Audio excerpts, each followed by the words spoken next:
দেখিছা নাই ৰৈ দিয়া নহয় গাড়ী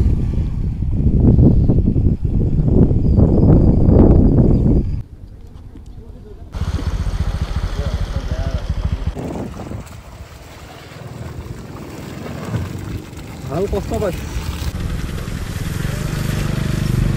গৈছে অৱস্থাটো চব গাড়ী কেনেকুৱা কষ্ট পাইছে কি দুৰ্ভোগ ভুগিবলগীয়া হৈছে দ গাঁতত এনেদৰে এতিয়া যাবলগীয়া হৈছে এই ৰাস্তা দি কোনো গাড়ী মটৰ যাব নোৱাৰিব যদি কোনো ডাঙৰীয়া কি কৰিছে আজি বেমাৰী এটা নিবলৈ হ'লে আমাৰ ইয়াত গাড়ী ফচি থাকে ল'ৰা ছোৱালীবোৰে পৰি যায় চোলা কাপোৰ বোকালৈকে কেনেকৈ স্কুল যাম বুলি কান্দে গৈ ঘৰত তেনেকুৱা হৈছে আৰু কি এক সঁচাকৈ কি এক দুৰ্ভোগ মই নমস্কাৰ পুনৰ এটা নতুন ভিডিঅ' আপোনালোক সকলোকে স্বাগতম জনাইছোঁ আৰু আজি মই বৰ্তমান উপস্থিত আছোঁ মৰিনী সমষ্টিৰ চেলেংহাট এইফালে লুণপুৰীয়া এইফালে সিন্ধু গাঁৱৰ এই মাজৰ এই ধুদুৱালিত আছোঁ আচলতে নিজকে লাজ লাগিছে সেই যি আহোম যুগৰ যি ধুত আছিল তেওঁলোক আমাৰ আজিৰ যুগৰ ধুততকৈ বহুত ভাল ধুত আছিল ক'বই লাগিব যে তেওঁলোকে যিটো আচলতে বনাই থৈ গ'ল যিটো পথ বনাই থৈ গ'ল আজি যুগ যুগ আমি সেই পথটো অহা যোৱা কৰি আছিলোঁ কিন্তু অসম চৰকাৰৰ লোক নিৰ্মাণ বিভাগৰ নামৰ যিটো ধুত সেই ধুতটোৱে কিন্তু বছৰ যোৱাৰ পিছতো কেইবাটাও দৰ্শক পাৰ হৈ যোৱাৰ পাছতো কিন্তু তেওঁলোকে এই পথৰ নিৰ্মাণ সম্পূৰ্ণ কৰিব নোৱাৰিলে অতিকৈ লাজৰ কথা আমি সৰুকালৰ পৰাই দেখি আহিছোঁ ধুদুৱালিৰ কি অৱস্থা কি দুৰ্ভোগ ভুগি আহিছোঁ আৰু শেহতীয়াকৈ যোৱা বছৰৰ পৰা যি অৰ্ধনিৰ্মিত অৱস্থাত আছে অসম মালাৰ অধীনত যি নিৰ্মাণ কৰিম বুলি কৈছিলে প্ৰায় 2-300 কোটি টকাৰে যি নকছাই মাছখোৱাৰ পৰা বালিঘাট পৰ্যন্ত শিৱশালকা নামৰ এজন ঠিকাদাৰে নিৰ্মাণ কাৰ্য চলাইছিলে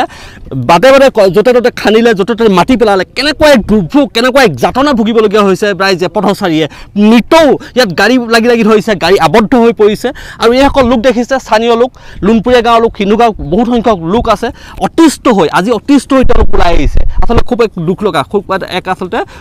বেয়া লগা দৃশ্য খুব এক আচলতে যন্ত্ৰণাময় কিছু দৃশ্য আছে সেইখিনি মই আপোনালোকক প্ৰথমতে দেখুৱাই লৈছোঁ এয়া চাওক খুব এটা পথৰ নামত পথৰ যাতায়াতৰ নামত কেনেকুৱা দুৰ্ভোগ ভুগিছে কেনেদৰে যাতায়াত কৰিবলগীয়া হৈছে চাই লওক ভিজুৱেলখিনি মই আপোনালোকক দেখুৱাই আছোঁ আৰু মই এতিয়া শুনিম এই সকলো লোকৰ মুখৰ পৰা তেওঁলোকে ক'ব যে আচলতে কেনেকুৱা দুৰ্ভোগ ভুগিছে প্ৰতিদিনে কেনেদৰে ছাত্ৰ ছাত্ৰীসকলে দুৰ্ভোগ ভুগে মই গোটেইখিনি কথা জানিবলৈ চেষ্টা কৰিম এইখন কাষৰীয়া লোক দেখিছে আইতাসকল ওলাই আহিছে আজি নামঘৰত তেওঁলোকৰ নামঘৰত বৰ সভা আছিলে তেওঁলোকে এতিয়া মাহ প্ৰসাদৰ যুঁজা কৰিব লাগিছিল নাম গাব লাগিছিল এতিয়া তেওঁলোক ওলাই আহি এই পথৰটোৰ কাৰণে ওলাই আহিছে কাৰণ এই পথটো হৈছে এই অঞ্চলটোৱে নহয় গোটেই মৰিনী সমষ্টিয়ে নহয় এই অসম নাগালেণ্ড সীমান্তৰ অসম নাগালেণ্ডৰ বহুত কেইখন জিলাৰ অঞ্চলৰ এটা মূল ঘাইপথ এই পথটো এতিয়া এনেকুৱা এটা অৱস্থা হৈছে বাইদেউ খুব এটা লাজৰ কথা খুব দুখ লগা আৰু আপোনালোকে আজি নামঘৰৰ এৰি থৈ আহিছে হয় আমাৰ এই ধুন্দুৱালিটো যি অৱস্থা আমাৰ ল'ৰা ছোৱালী স্কুললৈ যোৱাৰ লগে লগে আমাৰ বুকুখন কঁপি থাকে কাৰণ ঘৰলৈ নোযোৱালৈকে আমাৰ কিমান চিন্তাত আমি পৰি থাকোঁ আজি বেমাৰী এটা নিবলৈ হ'লে আমাৰ ইয়াত গাড়ী ফচি থাকে গতিকে আমি কিমান কষ্টত জীয়াই আছোঁ কিবা এটা যদি ইয়াত দুৰ্ঘটনা হয় সম্পূৰ্ণ দায়িত্ব ল'ব লাগিব আমাক চৰকাৰে এইখিনি আমি বুকু কঁপি থাকে বুকু কঁপি থাকে আমাৰ বুকু কঁপি থাকে উলিয়াই অনাৰ লগে লগে ছাত্ৰ ছাত্ৰী চাগে দৈনিক ইয়াত পৰে হয় ডেইলি পৰে দেখিছে আইতা কেনেকৈ আইতা কি ক'ব মই সেইটোকে কৈছোঁ যে ৰাস্তাটো যদি ভাল কৰি নিদিয়ে তেতিয়াহ'লে চৰকাৰ বিৰাট হেৰি হ'ব আপোনাৰ গাঁও কোনখন গাঁও লুণপুৰীয়া আজি কাম আছিলে আপোনালোকৰ বৰসভা আছিলে বৰসভাৰ পৰা আহি এতিয়া ৰাস্তা ওলাই আহিছে পথটোৰ কাৰণে ওলাই কি ক'ব মই এই ৰাস্তাটো অতি সোনকালে বনাবৰ কাৰণে আহ্বান জনাইছোঁ আৰু স্কুলৰ ল'ৰা ছোৱালীবোৰ প্ৰায় ক্ষতি হৈছে স্কুল যাব নোৱাৰে স্কুলত যদি এটা লেচন পঢ়াই যায় তেতিয়াহ'লে কি হ'ব সিহঁতিতো আকৌ পিছদিনাখন আকৌ ছাৰহঁতে নুবুজায় সেইটো কাৰণে অতি সোনকালে এই ৰাস্তাটো বনাবৰ কাৰণে মই চৰকাৰলৈ আহ্বান জনাইছোঁ নিশ্চয়কৈ চৰকাৰলৈ আহ্বান জনাইছে মই কৈছোঁৱে যে লুণপুৰীয়া গাঁৱত আজি বৰসভা আছিলে তেওঁলোকে নামত ব্যস্ত থাকিব লাগিছিলে কিন্তু তেওঁলোকে পথত এতিয়া পথটোৰ খাতিৰত ওলাই আহিছে কেনেকুৱা দুৰ্ভোগ ভুগিছে ছাত্ৰ ছাত্ৰী যাব পৰা নাই ছাত্ৰ ছাত্ৰী স্কুললৈ যাব পৰা নাই পৰিছে প্ৰত্যেক দিনে তেওঁলোকে যেতিয়া বৰষুণ দিয়ে এই পথত গৈ তেওঁলোকে পৰে আধা বাটত উভতি গুচি আহিবলগীয়া হয় ছাতৰ চেণ্ডেললৈ যাবলগীয়া হয় এতিয়া কি ক'ব মইনো বিশেষ কি ক'ম সকলো ৰাইজে কৈ আছে তথাপিতো মই শেষত এবাৰ অনুৰোধ জনাইছোঁ অতি সোনকালে ৰাস্তাটো আমাক ভাল কৰি দিয়ক যাতে স্কুলৰ ল'ৰা ছোৱালী কলেজৰ ল'ৰা ছোৱালী সকলোৱে যে ভালকৈ মতে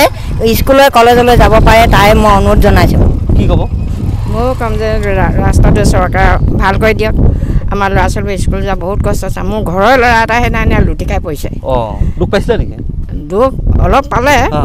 বোকা লুটু পুটি হৈ ঘৰ ওলাইছে দুখ লগা সঁচাকৈ স্কুল ক্ষতি হৈ যায় ল'ৰা ছোৱালীবোৰ আজি 3 দিন 4 দিন স্কুল যাব পৰা নাই ল'ৰা ছোৱালীবোৰে পৰি যায় চোলা কাপোৰ বোকালৈকে কেনেকৈ স্কুল যাম বুলি কান্দে গৈ ঘৰত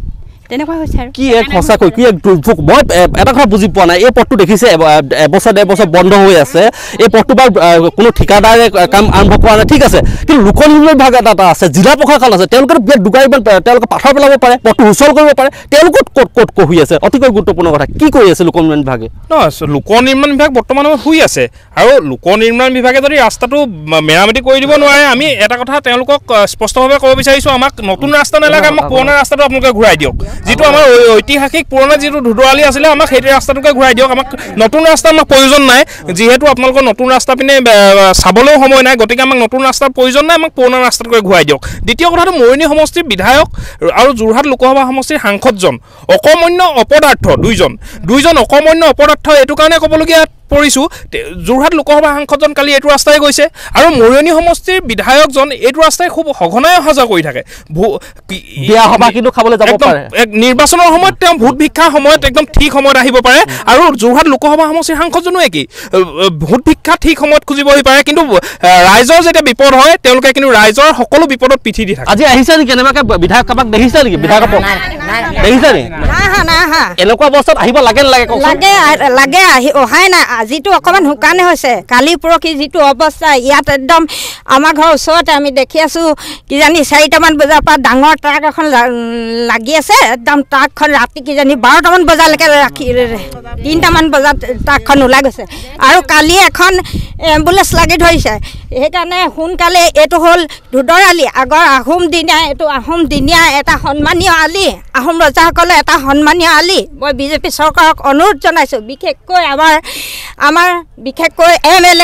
এল এ ছাৰক বিশেষকৈ অনুৰোধ জনাইছোঁ তেওঁলোকে যেন সোনকালে আহি পথটো চাই আমাক সোনকালে এই পথটো সোনকালে আমাক ভাল কৰি দিব লাগে সেয়েহে আমি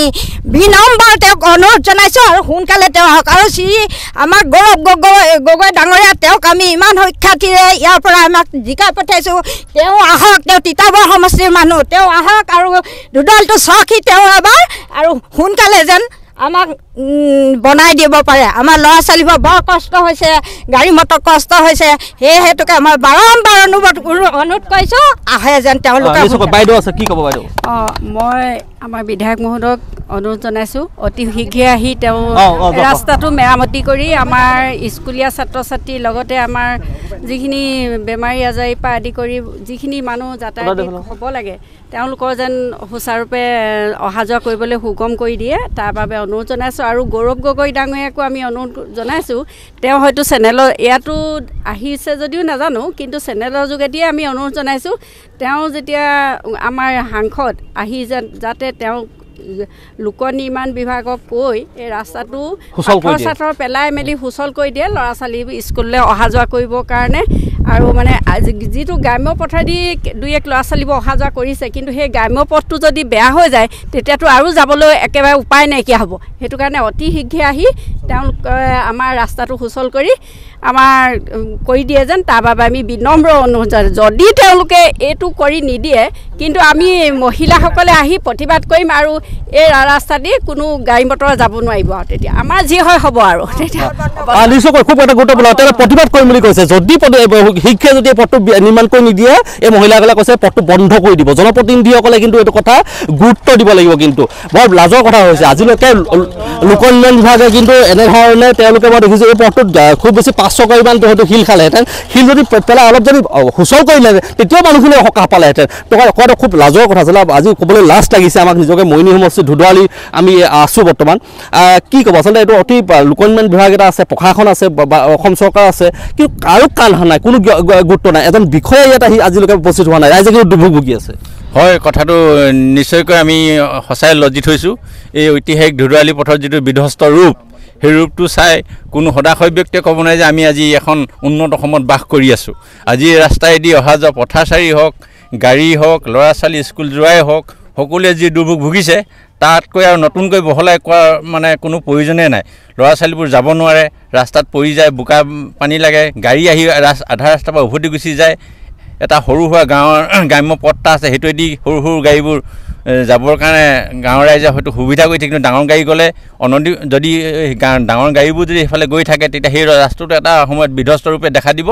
গতিকে আমি এই বাতৰি যোগেদি সমূহ অসম চৰকাৰ সাংসদ তথা MLA বিধায়ক মহোদয়ক লগতে গণকাপ্তানি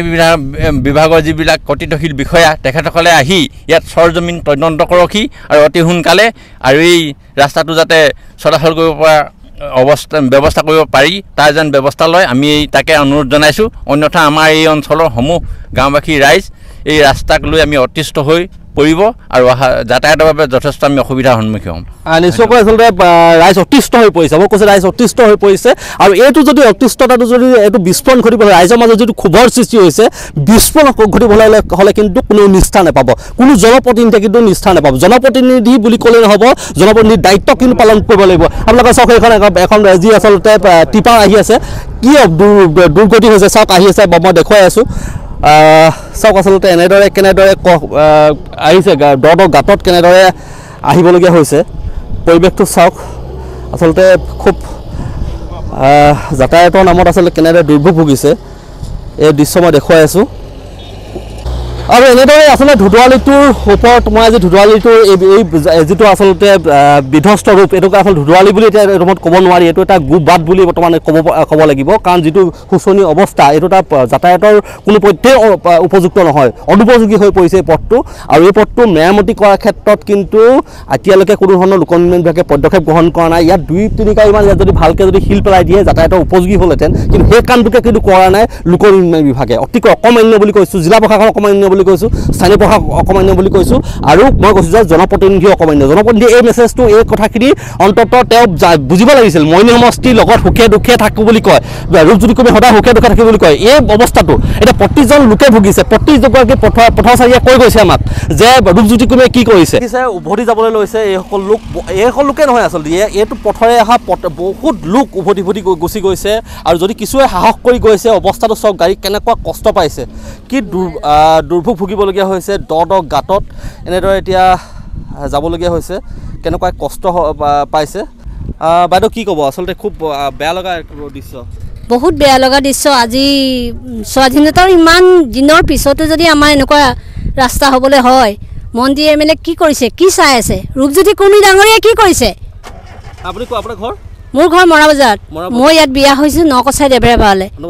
হয় মই ঘৰলৈ আহিছোঁ দেবেৰাপাৰত ঘৰ মই ঘৰলৈ আহিছোঁ মই তাত টিচাৰ কৰোঁ আমগুৰিতে কিন্তু ঘৰলৈ আহোঁতে এই অৱস্থা হৈছে কেনেকৈ ঘৰ পাওঁ তাকে ভাবিছোঁ ঘূৰিয়ে যাওঁ নে কিয়ে কৰোঁ মূল কথাটো হৈছে কি মইনী সমষ্টিৰ মূল যিগৰাকী এগৰাকী জনপ্ৰতিনিধি ৰূপজ্যোতি কৰ্মীৰ বিৰুদ্ধে প্ৰশ্ন উত্থাপন হৈছে সাংসদ যোৰহাট সমষ্টিৰ সাংসদ যিগৰাকী ৰাইজে খুব মৰমেৰে আচলতে তেওঁক ভোট দিছিলে তেওঁ কি কৰি আছে এই বিষয়ে প্ৰশ্ন উত্থাপন কৰিছে সেইবাবে তেওঁলোকৰ দৃষ্টিগোচৰ কৰিছোঁ শীঘ্ৰে ব্যৱস্থা গ্ৰহণ কৰক নতুবা ইয়াত ভয়ংকৰ ঘটনা ঘটিব পাৰে দেখিছে পথাৰ দুই কাষে পথাৰ আছে কেনেবাকৈ যদি